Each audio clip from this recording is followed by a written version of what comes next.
जय श्री राम, जय श्री बालाजी महाराज। गुरु मंत्र की इतनी शक्ति क्यों होती है गुरु मंत्र के अंदर? और गुरु मंत्र का अगर हम जाप करते हैं तो गुरु मंत्र का हम कहां पर उस मंत्र का प्रयोग कर सकते हैं और किस किस कार्य में हम इस मंत्र का प्रयोग कर सकते हैं और क्यों होती है इस मंत्र में इतनी ऊर्जा? अगर और मंत्रों के हिसाब से देखा जाए तो सभी भक्त तो जैसे हमने कई बुजुर्गों से भी सुना है, कई जगह भी सुना है कि गुरु मंत्र की अगर शक्ति आपको प्राप्त होती है तो गुरु मंत्र से आप बहुत कुछ कार्य कर सकते हैं। वो ऐसा कौन सा कार्य है और क्यों है इतना पावरफुल? तो आज मैं आपको सारी डिटेल दूंगा, एंड तक बने रहना। ये मंत्र और ये वीडियो आपके जीवन को बदल के रख देगी, क्योंकि जिस प्रकार से हमारे जीवन को बदला है, हमारे जीवन के अंदर बहुत प्रकार का बदलाव आया है गुरु मंत्र की कृपा से ही। कहते कि मेरी भक्ति, मेरे गुरु की शक्ति, फुरो मंत्रो ईश्वरो वाचा। हे प्रभु, इस मंत्र में मेरे गुरु की शक्ति हो और आपकी कृपा से ये कार्यरत हो, और ताकि जीवन में किसी भी प्रकार की कठिनाइयां, किसी भी प्रकार की समस्याओं से हमारा छुटकारा हो सके।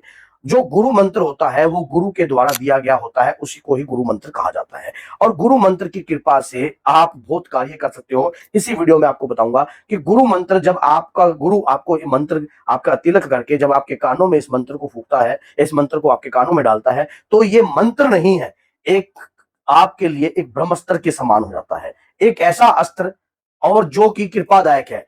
और गुरु और चेले की जो परंपरा है वो तो हर जगह है। आपने देखा होगा महाभारत के युद्ध में भी आपने देखा होगा कि गुरु द्रोण ने किस प्रकार से अर्जुन को शिक्षा दी है, और ये भी देखा होगा आपने भगवान राम ने भी विश्वामित्र जी से किस प्रकार से शिक्षा ग्रहण करी है। और इस प्रकार से उसी शिक्षा से ही जो भ्राता लक्ष्मण थे, उन्होंने 14 वर्ष तक अन्न नहीं खाया था और ना ही निंद्रा ली थी। ये कहां से प्राप्त हुई? ये गुरु की शक्ति से ही प्राप्त होती है ये विद्याएं। और अगर गुरु मंत्र की शक्ति आपकी जागृत हो जाती है, या गुरु मंत्र अगर आपका जागृत हो जाता है, और गुरु मंत्र अगर, जैसे कई बार ऐसा होता है कि गुरु आपका तिलक कर देते हैं। जब कोई शिष्य इस प्रकार से होता है कि जो हर चीज को पाने के लायक होता है, तो गुरु तिलक करते करते उसके चक्षु भी जागृत कर देते हैं और साथ में उसके मंत्र की ऊर्जा को भी जागृत कर देते हैं, ताकि ये व्यक्ति जो है धर्म के प्रचार के लिए कार्य करे और उस व्यक्ति का ओरा अपने आप ही कायम रहता है। गुरु मंत्र से शीघ्र ही ओरा प्राप्त होता है।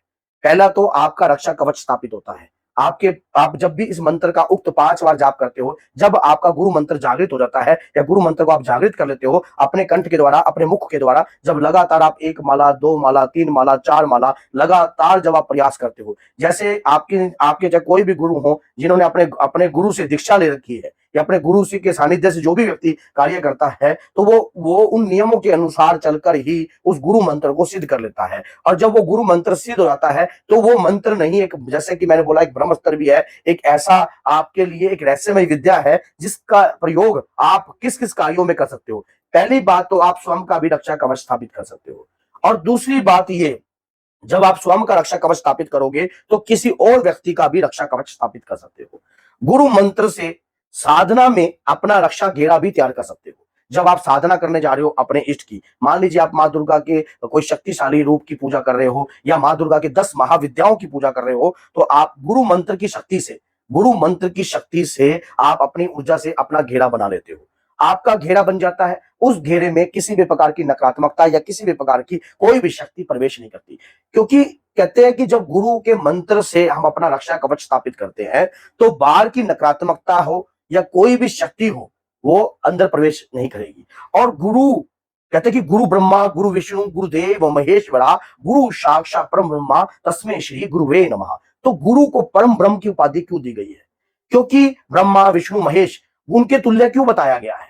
तो वो इसलिए बताया गया है कि ये 2 अक्षरों का जो नाम होता है गुरु, ये आपकी रूह को, मान लीजिए गुरु, जो आपकी रूह को अंधकार से प्रकाशमय ज्योति तक का मार्ग दिखाए, वो गुरु। तो इसी प्रकार से उनका मंत्र जो है आपके जीवन में नई शुरुआत करता है, आपके जीवन में एक नई ऊर्जा भरता है। और जीवन में अगर आपको कुछ भी प्राप्त नहीं हुआ है, तो गुरु के मंत्र की शक्ति से, गुरु के मंत्र की ऊर्जा से आप वो दिव्य शक्तियां प्राप्त कर सकते हो जिसकी आपको आवश्यकता है। आप मान लीजिए आपके जीवन में दरिद्रता का वास बहुत है, आपके घर में दरिद्रता का वास बहुत है और दरिद्रता आपके घर से हट नहीं रही है। कथा सुनाने का मेरे पास समय इस वीडियो में नहीं है, लेकिन मैं आपको एक कथा सुनाता अगर वो बहुत बढ़िया कथा थी। और क्योंकि गुरु की कृपा से ही व्यक्ति जो है, जब परमात्मा भी आपको देना बंद कर दे और जब सारे रास्ते आपके बंद हो जाएं, तो गुरु का आशीर्वाद अगर आपके ऊपर है तो कोई भी आपसे वो हक नहीं छीन सकता।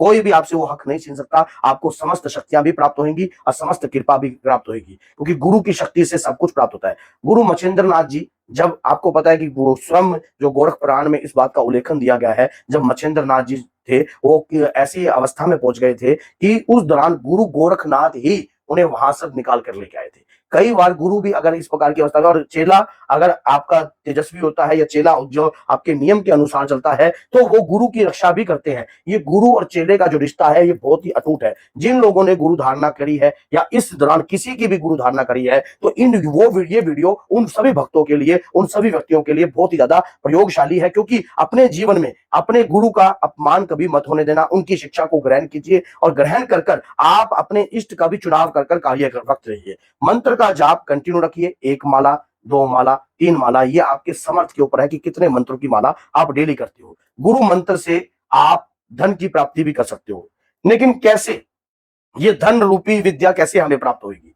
दरिद्रता का नाश होगा, घर में सुख शांति का भाव होगा, घर के अंदर किसी भी प्रकार का कलह नहीं रहेगा, तो उससे आपके पास बुद्धि और विवेक आपका उज्जवल होगा और उससे आप धन भी अर्जित करोगे अपने घर के अंदर। जब हमारा दिमाग ही काम नहीं करता है किसी भी चीज में, किसी भी रास्ते में, तो हम धन तो कहां से अर्जित करोगे? दूसरी बात ये, साधना के क्षेत्र में आप हमेशा प्रबल रहोगे गुरु मंत्र से। गुरु मंत्र से आपकी रक्षा रहेगी, कोई भी आपके कुटुंब का नाश नहीं, कुटुंब का भी आप रक्षा स्थापित कर सकते हो, और गुरु मंत्र से आप किसी को झाड़ फूक भी कर सकते हो गुरु मंत्र की। लेकिन याद रखना, अगर झाड़ फूक करने का कार्य होता है, गुरु की इजाजत के बगैर कभी नहीं करना चाहिए। कई लोग होते हैं कि वो कहते हैं कि गुरु सभी बेकार है या ये है, लेकिन कहीं ना कहीं चेलों की भी गलती होती है कि वो खुद ही अपने आप को अव्वल समझ लेते हैं, महान समझ लेते हैं। देखिए, महान बनाने वाला वो स्वयं होते हैं। परमात्मा स्वयं व्यक्ति को बनाता है, लाखों की भीड़ में से अपने भक्त को उठा लेता है और उसको बना देता है। वो जब आपको बनाना होगा तो वो कोई आपको रोक नहीं पाएगा, इसमें आपको रोक कोई नहीं पाएगा, सिर्फ उन्हीं का हाथ आपके सिर पर होना चाहिए। आपके गुरु के सानिध्य से आप कार्य करते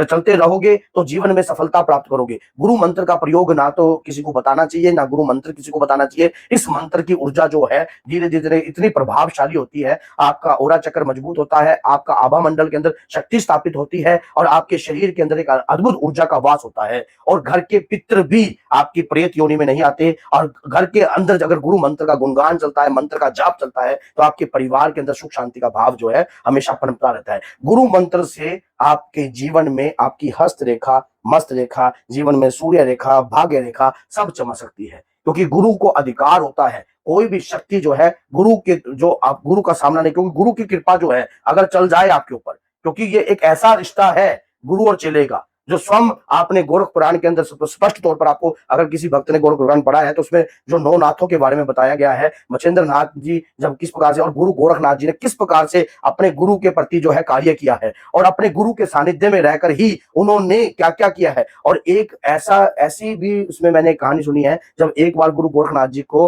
मान लीजिए जब ये जो नाथ पंथ के होते हैं मांगने जाते हैं, तो उस दौरान क्या है, उनको बल्ले खाने का मन कर दिया, तो उन्होंने ऋषि का नाम मैं भूल गया उसमें है, तो उन्होंने क्या करा, अपनी जब एक बार बल्ला किसी माई से लेने गए कि मेरे गुरु ने बल्ला मांगा है, तो एक बल्ला खा लिया। अब गुरु गोरखनाथ जी ने परीक्षा ली कि मुझे बल्ला एक और खाना है भक्त की। जब भक्त दोबारा गया तो माई ने क्या तुमने कोई वो बना रखा है, एक बार दान दे दिया, मैंने दे दिया, दोबारा नहीं मैं दूंगी। तो उन्होंने अपनी आंख ही निकाल कर दे दी थी।